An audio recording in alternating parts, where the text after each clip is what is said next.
So my name is Blake Woodside. I'm an adult psychiatrist. I work at Toronto General Hospital, and my area of particular specialty is the more severe forms of anorexia nervosa. And first I want to thank the organizers of this event, who are very courageous people. And part of what we need is for those suffering and their families to stand up and talk about the situation to help us end what I would actually describe as systematic discrimination that is practiced against people not only with anorexia nervosa and bulimia nervosa, people with mental disorders generally. This is an illness primarily of young women, and young women with mental illnesses are a group that are very easy to discriminate against. I normally say if this was an illness of middle-aged men, there would be a clinic in every province or in every hospital in the province, but there isn't for this. And these are lethal medical disorders. I want to pick up on that comment. These have some of the highest death rates in mental illness, about 15%, and an additional 15% of people will develop a chronic form of the illness that is really resistant to treatment. The treatment system in Ontario is a patchwork quilt with many, many holes.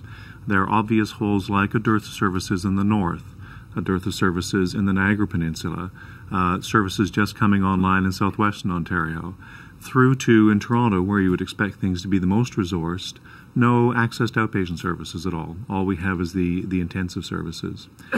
There's an urgent need for the provincial plan that has been developed by our Provincial Outreach Committee to be fully funded and implemented to allow for comprehensive service provision across the province. And yes, this costs some money. There's no question about that. And people always say, where will the money come from?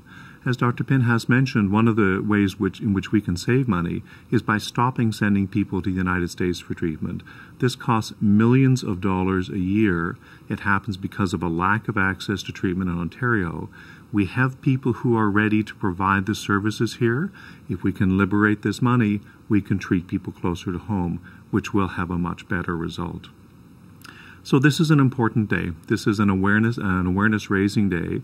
And what the message that I would like to send home is that there is active discrimination in terms of the way these services are funded, and that there are effective treatments available.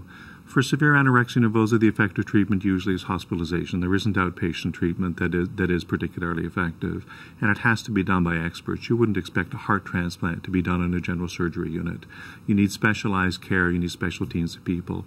But there is treatment available. We can help people, we can reduce death rates, we can reduce suffering, and help people live a full and healthy life. We do need your support. Thank you very much.